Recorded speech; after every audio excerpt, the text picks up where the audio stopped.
കോൺഗ്രസിലെ തമ്മിലടിയിൽ തുറന്നടിച്ച് എ.കെ. ആന്റണി. നേതാക്കൾ തമ്മിലടി അവസാനിപ്പിക്കണമെന്നും സ്തുതിപാഠകരുടെ വാക്കുകൾക്ക് ചെവി കൊടുക്കരുതെന്നും ആന്റണി തിരുവനന്തപുരത്ത് പറഞ്ഞു. വിമർശകർ പറയുന്നതിന് ചെവി കൊടുക്കണമെന്നും കാലിനടിയിലെ മണ്ണ് ഒലിച്ചുപോകുന്നത് നേതാക്കൾ മനസ്സിലാക്കണമെന്നും ആന്റണി പ്രതികരിച്ചു. രാഷ്ട്രീയകാര്യ സമിതിയിൽ നിന്ന് ഉമ്മൻചാണ്ടി വിട്ടുനിന്നതിൽ അസംതൃപ്തി പ്രകടമാക്കിയാണ് ആന്റണിയുടെ പ്രതികരണം. നേതാക്കൾ സ്തുതിപാഠകരെ മാത്രം വിശ്വസിക്കരുതെന്ന മുനവച്ച വാക്കുകൾ. അതെല്ലാവരും മനസ്സിലാക്കണം, യാഥാർത്ഥ്യബോധം ഉൾക്കൊള്ളണം. സ്തുതിപാഠകർ പറയുന്ന ഒരു നേതാവും വിശ്വസിക്കരുത്. വിമർശകർ പറയുന്നതാണ് കുറച്ച് ഉൾക്കൊള്ളുന്നതാണ് നല്ലത്. പാർട്ടിയുടെ മാത്രമല്ല നേതാക്കളുടെയും കാലിന് ചുവട്ടിലെ മണ്ണൊലിച്ചു പോകുന്നത് മനസ്സിലാക്കണം. പക്ഷെ എല്ലാവരുടെയും അതുപോലെ പാർട്ടിയുടെയും കാലിനടിയിലെ മണ്ണ് കുറേ ഒലിച്ചു പോയിട്ടുണ്ട്. എല്ലാ നേതാക്കന്മാരുടെയും കാലിനടിയിലെ മണ്ണ് കുറേ ഒലിച്ചു പോയിട്ടുണ്ട്. നാളെ രാഹുൽ ഗാന്ധിയുമായി ഉമ്മൻചാണ്ടി കൂടിക്കാഴ്ച നടത്താനിരിക്കെയാണ് ഹൈക്കമാൻഡിന്റെ അതൃപ്തി വ്യക്തമാക്കുന്ന ആന്റണിയുടെ പ്രതികരണം. അതേസമയം ദില്ലി യാത്രയെക്കുറിച്ച് പ്രതികരിക്കുന്നില്ലെന്ന് ഉമ്മൻചാണ്ടി കോട്ടയത്ത് വ്യക്തമാക്കി. News bureau, Thiruvananthapuram, Kottayam. രാഹുൽ ഗാന്ധിയുമായുള്ള കൂടിക്കാഴ്ചയ്ക്കായി ഉമ്മൻചാണ്ടി ഇന്ന് ദില്ലിയിലെത്തും. നാളെയാണ് രാഹുൽ ഗാന്ധിയുമായുള്ള കൂടിക്കാഴ്ച. DCC പ്രസിഡന്റുമാരെ നിശ്ചയിച്ചപ്പോൾ എ ഗ്രൂപ്പിനെ അവഗണിച്ചതിലുള്ള അതൃപ്തി ഹൈക്കമാൻഡിനെ അറിയിക്കും. അടിയന്തരമായി സംഘടനാ തെരഞ്ഞെടുപ്പ് നടത്തണമെന്നും ഉമ്മൻചാണ്ടി ആവശ്യപ്പെടും. ഉമ്മൻചാണ്ടി തുടരുന്ന നിഷേധാത്മക നിലപാടിൽ ഹൈക്കമാൻഡിനും അതൃപ്തിയുണ്ട്. കേരളത്തിന്റെ ചുമതലയുള്ള AICC general secretary Mukul Wasnik ഇക്കാര്യം ഉമ്മൻചാണ്ടി. സംവിധായകൻ കമലിനെതിരെ കുമ്മനം രാജശേഖരൻ. കമൽ മോദിയെയും സുരേഷ് ഗോപിയെയും അവഹേളിച്ചെന്ന് കുമ്മനം തന്റെ ഫേസ്ബുക്ക് പോസ്റ്റിൽ പറഞ്ഞു. കമലിന്റെ പ്രസംഗം ഫേസ്ബുക്കിൽ പോസ്റ്റ് ചെയ്താണ് കുമ്മനം രംഗത്തെത്തിയത്. നേരത്തെ കമൽ രാജ്യം വിട്ടുപോകണമെന്ന BJP നേതാവ് AN രാധാകൃഷ്ണന്റെ പ്രസ്താവന വിവാദമായിരുന്നു. ഇതിനെതിരെ BJP നേതാവായ CK പത്മനാഭൻ പരസ്യമായി എതിർത്തിരുന്നു. ഈ സാഹചര്യത്തിലാണ് കമലിനെതിരാണ് BJP നിലപാട് എന്ന് വ്യക്തമാക്കിക്കൊണ്ട് കുമ്മനത്തിന്റെ ഫേസ്ബുക്ക് പോസ്റ്റ്. സംവിധായകൻ കമൽ നേരത്തെ നടത്തിയ പ്രസംഗത്തിന്റെ വീഡിയോ പോസ്റ്റ് ചെയ്തുകൊണ്ടാണ് BJP സംസ്ഥാന അധ്യക്ഷൻ കുമ്മനം രാജശേഖരൻ വീണ്ടും രംഗത്തെത്തിയത്. പ്രധാനമന്ത്രിയെയും സുരേഷ് ഗോപിയെയും കമൽ അവഹേളിച്ചുവെന്ന് കുമ്മനം ഫേസ്ബുക്കിലൂടെ പറയുന്നു. നേരത്തെ AN രാധാകൃഷ്ണൻ നടത്തിയ സമാന അഭിപ്രായ പ്രകടനം വ്യക്തിപരമാണെന്ന് പറഞ്ഞിരുന്നെങ്കിലും ഇപ്പോൾ പാർട്ടി നിലപാട് കമലിനെതിരാണെന്ന് ഇതോടെ സംസ്ഥാന അധ്യക്ഷൻ തന്നെ സ്ഥിരീകരിച്ചിരിക്കുകയാണ്. പ്രധാനമന്ത്രിയെ കമൽ അവഹേളിച്ചുവെന്നും കമൽ ഇന്ത്യ വിട്ട് പാകിസ്ഥാനിലേക്ക് പോകണമെന്നുമായിരുന്നു AN രാധാകൃഷ്ണന്റെ പരാമർശം. കമലിനെതിരായ AN രാധാകൃഷ്ണന്റെ പരാമർശത്തെ തള്ളി BJP മുൻ സംസ്ഥാന പ്രസിഡന്റും ദേശീയ നിർവാഹക സമിതി അംഗവുമായ CK പത്മനാഭനും പിന്നീട് രംഗത്തെത്തി. എന്നാൽ CK പത്മനാഭനെതിരെ BJP നേതാക്കൾ ഒന്നടങ്കം പ്രതിഷേധ സ്വരം ഉയർത്തുകയും ചെയ്തു. നാളെ ആരംഭിക്കുന്ന BJP സംസ്ഥാന നേതൃയോഗത്തിൽ ഇക്കാര്യം ഉന്നയിക്കാനുള്ള തീരുമാനത്തിലാണ് നേതാക്കൾ. അതിനിടയിലാണ് AN രാധാകൃഷ്ണന് പിന്തുണ നൽകി കമലിനെതിരായ പാർട്ടി നിലപാട് കുമ്മനം വ്യക്തമാക്കിയിരിക്കുന്നത്. News desk. സംഘപരിവാർ ആശയങ്ങൾക്കെതിരെ പരസ്യ നിലപാട് വ്യക്തമാക്കിയ BJP ദേശീയ നിർവാഹക സമിതി അംഗം CK പത്മനാഭനെതിരെ നടപടിക്ക് സാധ്യത. നാളെ ആരംഭിക്കുന്ന BJP സംസ്ഥാന നേതൃയോഗങ്ങളിൽ CKPക്കെതിരെ നടപടി വേണമെന്ന ആവശ്യം ശക്തമാകും. അതേസമയം AN രാധാകൃഷ്ണനെതിരെയും യോഗത്തിൽ രൂക്ഷ വിമർശനം ഉന്നയിക്കാനാണ് ഒരു വിഭാഗം നേതാക്കളുടെ തീരുമാനം. സംഘപരിവാർ നിലപാടുകൾക്കെതിരെ BJP ദേശീയ നിർവാഹക സമിതി അംഗം CK പത്മനാഭൻ പീപ്പിൾ TVയിലൂടെ നടത്തിയ പ്രതികരണങ്ങളെ തുടർന്ന് പാർട്ടിയിൽ അദ്ദേഹം ഒറ്റപ്പെടുന്ന കാഴ്ചയാണിപ്പോൾ. CKPക്കെതിരെ നടപടി വേണമെന്ന നിലപാടുമായി ഒരു വിഭാഗം നേതാക്കൾ രംഗത്തെത്തി. നാളെ കോട്ടയത്ത് ആരംഭിക്കുന്ന BJP നേതൃയോഗങ്ങളിൽ നടപടി ആവശ്യം ശക്തമാകും. നാളത്തെ കോർ കമ്മിറ്റി യോഗത്തിൽ CKPക്കെതിരെ രൂക്ഷ വിമർശനമാകും ഉയരുക. സംസ്ഥാന ജനറൽ സെക്രട്ടറിമാരും മുൻ അധ്യക്ഷന്മാരും ഉൾപ്പെടുന്ന 12 അംഗ കോർ കമ്മിറ്റിയിൽ ആരും CKPയെ പിന്തുണയ്ക്കുകയില്ല. തുടർന്നുള്ള 2 ദിവസങ്ങളിൽ നടക്കുന്ന സംസ്ഥാന ഭാരവാഹി യോഗത്തിലും സംസ്ഥാന സമിതിയിലും CKPക്കെതിരെ വ്യാപക വിമർശനമുയരുമെന്നതും ഉറപ്പാണ്. CK പത്മനാഭനെ അനുകൂലിക്കുന്ന MS കുമാർ അടക്കമുള്ള നേതാക്കളുടെ നിലപാടും യോഗത്തിൽ ശ്രദ്ധേയമാകും. സംസ്ഥാന സമിതി അംഗം KK സുരേന്ദ്രൻ കഴിഞ്ഞ ദിവസം CKPക്കെതിരെ നടപടി ആവശ്യപ്പെട്ടിരുന്നു. യോഗത്തിൽ കൂടുതൽ നേതാക്കളും CKPക്കെതിരെ നടപടി ആവശ്യവുമായി രംഗത്തെത്തും.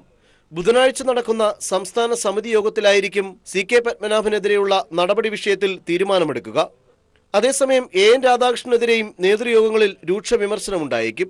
KN രാധാകൃഷ്ണന്റെ വിവാദ പ്രസ്താവനകളും പ്രസംഗവും കാരണം ജാഥയുടെ തന്നെ ഉദ്ദേശ ലക്ഷ്യത്തിനത് മങ്ങലേൽപ്പിച്ചു എന്ന സാഹചര്യമുണ്ടായതായും നേതാക്കൾ പറയുന്നു. എന്നാൽ ഇരു നേതാക്കളെയും അനുകൂലിച്ചും പ്രതികൂലിച്ചും വിവിധ നേതാക്കൾ നിലപാട് സ്വീകരിക്കുമ്പോൾ നേതൃയോഗങ്ങളിൽ ഭിന്നതയും ചേരിപ്പോരും രൂക്ഷമാകും. വിവാദങ്ങളിലും കേരള ഘടകത്തിലെ ഭിന്നതയിലും BJP കേന്ദ്ര നേതൃത്വവും അതൃപ്തിയിലാണ്. Sunil Arimanoor, news bureau, Thiruvananthapuram. കലാമാമാങ്കം കണ്ണൂരിൽ.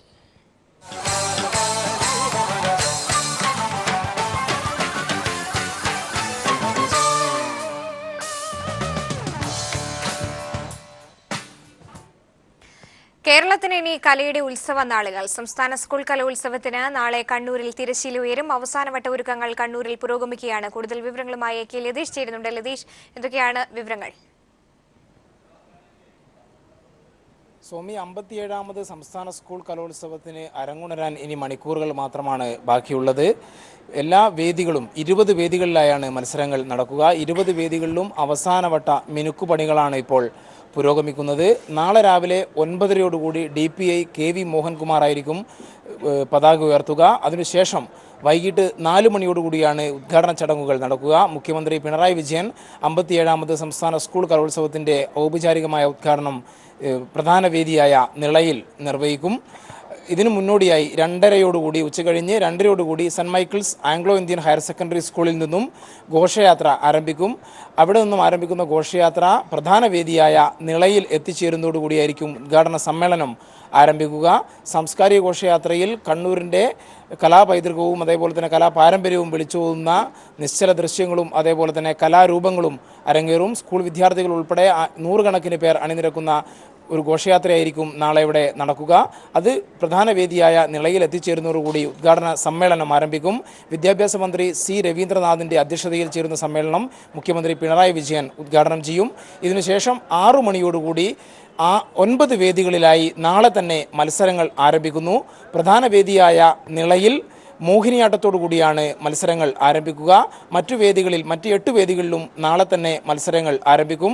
മോഹിനിയാട്ടത്തിന് പുറമെ കുച്ചിപ്പുടി, ഭരതനാട്യം, തിരുവാതിര തുടങ്ങിയ മത്സര ഇനങ്ങളെല്ലാം നാളെ തന്നെ നടക്കുന്നുണ്ട്. 20 വേദികളിലായി 232 വിഭാഗങ്ങളിലായാണ് മത്സരങ്ങൾ നടക്കുക. 12,000-ഓളം കലാപ്രതിഭകൾ ഈ മത്സരങ്ങളിൽ മാറ്റുരയ്ക്കാനായി ഇവിടെ എത്തിച്ചേരും. ടീമുകൾ, വിവിധ ജില്ലകളിൽ നിന്നുള്ള ടീമുകൾ ഇപ്പോൾ തന്നെ കണ്ണൂരിൽ എത്തിക്കൊണ്ടിരിക്കുകയാണ്. 177 വ്യക്തിഗത ഇനങ്ങളിലും 55 ഗ്രൂപ്പ് വിഭാഗങ്ങളിലുമായുള്ള മത്സരങ്ങളാണ് നടക്കേണ്ടിയിരിക്കുന്നത്. വിധികർത്താക്കൾ ഉൾപ്പെടെയുള്ളവർ നാളെ രാവിലെയോടുകൂടി തന്നെ ഇവിടെ എത്തിച്ചേരും. എന്തായാലും കണ്ണൂരിലെത്തുന്ന 10 വർഷത്തിന് ശേഷം കണ്ണൂർ ആതിഥ്യമരുളുന്ന കലാമേളയെ ഏറ്റവും വിജയകരമാക്കാനുള്ള എല്ലാവിധ ഒരുക്കങ്ങളും അവസാന ഘട്ടത്തിൽ എത്തി നിൽക്കുകയാണ്. സോമി.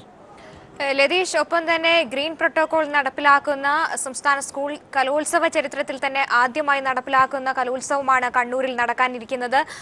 ഒപ്പം തന്നെ കലോത്സവം കുറ്റമറ്റതാക്കാനുള്ള എല്ലാവിധ ഒരുക്കങ്ങളും സംസ്ഥാന സർക്കാരിന്റെ ഭാഗത്തു നിന്നും ഉണ്ടായിരിക്കുന്നു. വിജിലൻസിന്റെ നിരീക്ഷണത്തിലായിരിക്കും ഇത്തവണത്തെ കലോത്സവത്തിന്റെ വിധി നിർണ്ണയങ്ങൾ അടക്കമുള്ള കാര്യങ്ങളൊക്കെ നടക്കുക. അത്തരത്തിലുള്ള വിവരങ്ങളൊക്കെ എങ്ങനെയാണ്?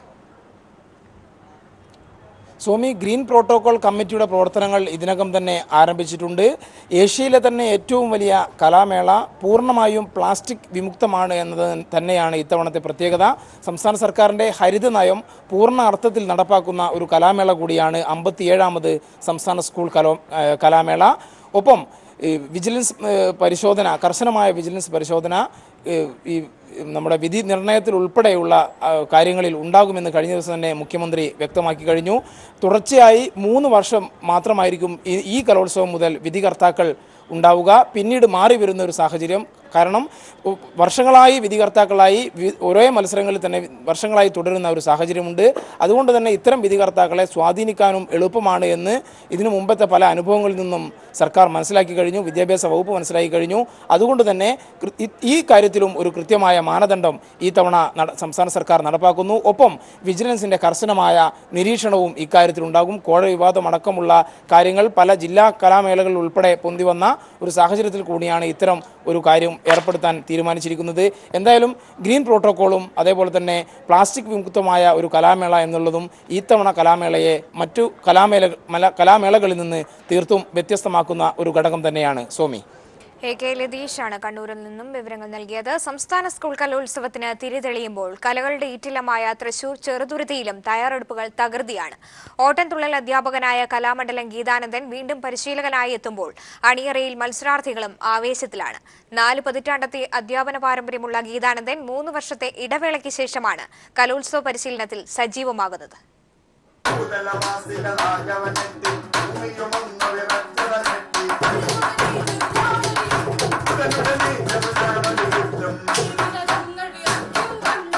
കലോത്സവ വേദികളിൽ 39 വർഷം ശിഷ്യന്മാരെ എത്തിക്കാൻ ഭാഗ്യം ലഭിച്ച കലാകാരനാണ് കലാമണ്ഡലം തുള്ളൽ വിഭാഗം മേധാവിയായ ഗീതാനന്ദൻ.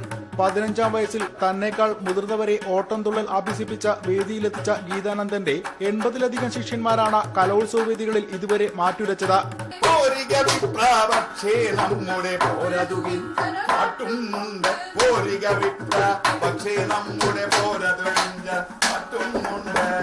ഹാസ്യകലയായി മാത്രം വേദിയിലെത്തിയിരുന്ന ഓട്ടംതുള്ളലിൽ വ്യത്യസ്തത പരീക്ഷിക്കാനുള്ള ഗീതാനന്ദന്റെ ശ്രമങ്ങൾക്ക് ഏറെ സ്വീകാര്യത ലഭിച്ചിരുന്നു. മരിച്ചു കുമാരകൻ എന്നാണ് തുടക്കം തന്നെ. ഇത് കേൾക്കുമ്പോൾ തുള്ളലാന്ന് പോലും തോന്നില്ലല്ലോ. ഈ പദത്തിലാണ് തുടങ്ങുന്നത്. അന്ന് പാലക്കാട് സംസ്ഥാന കലോത്സവം നടക്കുമ്പോൾ ദിവ്യ ആർ നായർ പറഞ്ഞ കുട്ടി ഈ ആദ്യമായിട്ട് എൻ്റെ പരീക്ഷണം ദുഃഖത്തിൽ പ്രാധാന്യമുള്ള സാധനം അവതരിപ്പിച്ചു.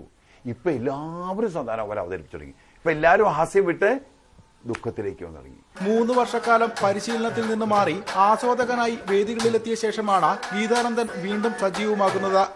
കലാമണ്ഡലത്തിൽ നിന്ന് വിരമിക്കുന്നതിന് തൊട്ടുമുമ്പ് വീണ്ടും അണിയറയിൽ സജീവമാകുമ്പോൾ തുള്ളലഭ്യസിക്കാൻ എത്തുന്നവർ കലയെ ജീവനായി കാണുന്നവരാണെന്നത് ഈ ഗുരുനാഥന്റെ മനസ്സ് നിറയ്ക്കുന്നു. ആദ്യമായി അണിയറയിൽ പ്രവർത്തിക്കുന്ന അതേ സൂക്ഷ്മതയോടെയാണ് മത്സരാർത്ഥികളുടെ പരിശീലനം.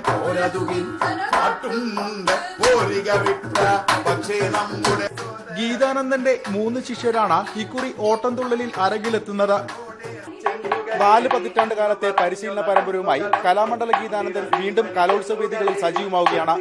ക്യാമറമാൻ PP സലീമിനൊപ്പം CG ദിൽജിത്ത്. കലാപ്രകടനങ്ങൾ ആവർത്തിക്കുമ്പോൾ മിമിക്രിയെ മാത്രം ആക്ഷേപിക്കുന്നത് ശരിയല്ലെന്ന് കലാഭവൻ KS പ്രസാദ്. മറ്റ് കലാരൂപങ്ങളെ അപേക്ഷിച്ച് എപ്പോഴും പുതുമ കണ്ടെത്തുന്നത് മിമിക്രിയിലാണെന്നും അദ്ദേഹം പറഞ്ഞു. കലോത്സവ ഓർമ്മകൾ പ്രസാദ് പീപ്പിൾ TVക്കൊപ്പം പങ്കുവച്ചു. ഇപ്പോൾ ലഭിക്കുന്ന സ്വീകാര്യതയൊന്നും അന്നുണ്ടായിരുന്നില്ലെങ്കിലും 1975 മുതൽ ലഭിച്ചു തുടങ്ങിയ കലോത്സവ വേദികളിൽ നിന്നുള്ള പുരസ്കാരങ്ങൾ KS പ്രസാദിന് നിറമുള്ള ഓർമ്മകളാണ്. പിന്നീട് കലാഭവനിലൂടെയുള്ള വളർച്ചയും. അന്ന് മിമിക്രി ഇല്ല. മോണോ ആക്ടിൽ പങ്കെടുത്തിട്ട് സമ്മാനം ലഭിച്ചിട്ടുള്ളത് തൃപ്പൂണിത്തുറയിൽ വെച്ച്. പിന്നെ കോളേജിൽ പഠിക്കുന്ന സമയത്ത് കേരള യൂണിവേഴ്സിറ്റിയുടെ ഉത്സവത്തിൽ എറണാകുളത്ത് വെച്ച് രാജേന്ദ്ര മൈതാനം അവിടെ വെച്ചിട്ടാണ് മിമിക്രിയിൽ സമ്മാനം കിട്ടിയിട്ടുള്ളത്. മിമിക്രി ആവർത്തനമാകുന്നുവെന്ന ആക്ഷേപങ്ങൾക്ക് അദ്ദേഹത്തിന് കൃത്യമായ മറുപടിയുണ്ട്. അപ്പോൾ പിന്നെ ഭരതനാട്യവും മോഹിനിയാട്ടവും ഓട്ടംതുള്ളലും കഥാപ്രസംഗവും ഒപ്പനയും അതുപോലെ നാടകവും പിന്നെ വേറെ ഏത് കലാരൂപങ്ങളാണ് ഇവിടെ വരുന്നത്? മാപ്പിളപ്പാട്ട്, ഏത് കലാരൂപങ്ങളാണ് ആവർത്തനം അല്ലാതെ ഉള്ളത്? അവർക്കൊക്കെ ആവർത്തിക്കാം, ഒരു കുഴപ്പമില്ല. നമ്മൾ മാത്രം ആവർത്തിക്കാൻ പാടില്ല എന്നുണ്ടോ? നമ്മളാണ് ഓരോ വർഷവും ഓരോരോ പുതിയ ഐറ്റം കണ്ടെത്തുന്നത്. സംസ്ഥാന സ്കൂൾ കലോത്സവത്തിൽ പങ്കെടുക്കാൻ അനുമതി തേടി കോടതി കയറുന്നവർ വർദ്ധിക്കുകയാണ്. ഇത് ആശാസ്യമല്ലെന്നും മത്സരങ്ങൾ ആരോഗ്യകരമായിരിക്കണമെന്നും അദ്ദേഹം അഭിപ്രായപ്പെടുന്നു. കലോത്സവത്തോടെ അവസാനിക്കരുത് പ്രതിഭകളുടെ കലാപ്രകടനം. ജീവിതകാലം മുഴുവൻ കല കാത്തുസൂക്ഷിക്കണം എന്നാണ് KS പ്രസാദിന്റെ നിർദ്ദേശം. അഭിലാഷ് നിലമ്പൂരിനൊപ്പം സമീർ വഴങ്ങോട്. കൗമാര കലോത്സവത്തിന് കണ്ണൂരിൽ തിരിതെളിയുമ്പോൾ തന്റെ ഓർമ്മച്ചെപ്പ് തുറക്കുകയാണ് മുൻ കലാതിലകവും നർത്തകിയുമായ അമ്പിളി ദേവി. കലോത്സവ വേദികളിലെ വിധി നിർണയത്തെ ചൊല്ലിയുള്ള തർക്കങ്ങൾ ഒഴിവാക്കാൻ കഴിയണമെന്ന് അമ്പിളി ദേവി പറഞ്ഞു. യഥാർത്ഥ പ്രതിഭകളെ കണ്ടെത്താനാവണം വിധികർത്താക്കൾ ശ്രമിക്കേണ്ടതെന്നും അമ്പിളി ദേവി ചൂണ്ടിക്കാട്ടി.